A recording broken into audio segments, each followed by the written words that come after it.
ముందు తెలుగు ఆర్టిస్టులకి వాళ్ళ అర్హతకి తగ్గట్టుగా నెలకి ఒక 10-12 రోజులు కనీసం పని ఉండేట్టుగా ప్రయత్నం చేయండి. ఇప్పుడు రోజుకు 1500-2000 రూపాయలు సంపాదించే వాళ్ళు ఉన్నారనుకోండి సినిమాలో. ఓ 10 రోజులు 12 రోజులు వాడికి పని ఉందంటే కాస్త తెల్లగొడ్డ కట్టుకుని కృష్ణనగర్లో తాగి రోడ్డు మీద తిరగకుండా మెరిట్ని పోగొట్టకుండా గుట్టుగా 4 గోళ్ల మధ్యలో బతుకుతాడు. నేను ఆర్టిస్ట్ని అని చెప్పుకోగలుగుతాను. 5 లాంగ్వేజ్ల్లో పనిచేశాను కాబట్టి మన్ని అక్కడ వాళ్ళు ఎలా చూస్తారన్న సంగతి నాకు తెలుసు, నేను అనుభవించాను. మద్రాసు 60 సినిమాకి వెళితే విజయ హాస్పిటల్ని పక్కనే హోటల్ అది కట్టారు. ఇప్పుడు ఆ హోటలు 3000-3500 ఆర్టిస్ట్ కని కన్సెషన్ ఇచ్చేవారు, ఏసీ రూము.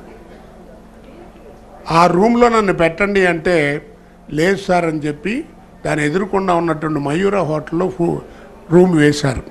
కానీ మనం ఏం చేస్తున్నాం, వాళ్ళని తీసుకొచ్చి లక్షలు ఇచ్చి రూముల్లో పెట్టి వాళ్ళ అసిస్టెంట్లు వాళ్ళకి ఫ్లైట్లో తీసుకొచ్చి అన్నీ చేస్తే వాళ్ళు ఇక్కడ ఇల్లు కట్టుకుంటున్నారు, మనకు తినడానికి లేదని మనమేమో పెన్షన్ తీసుకుంటున్నాం ఇక్కడ. అది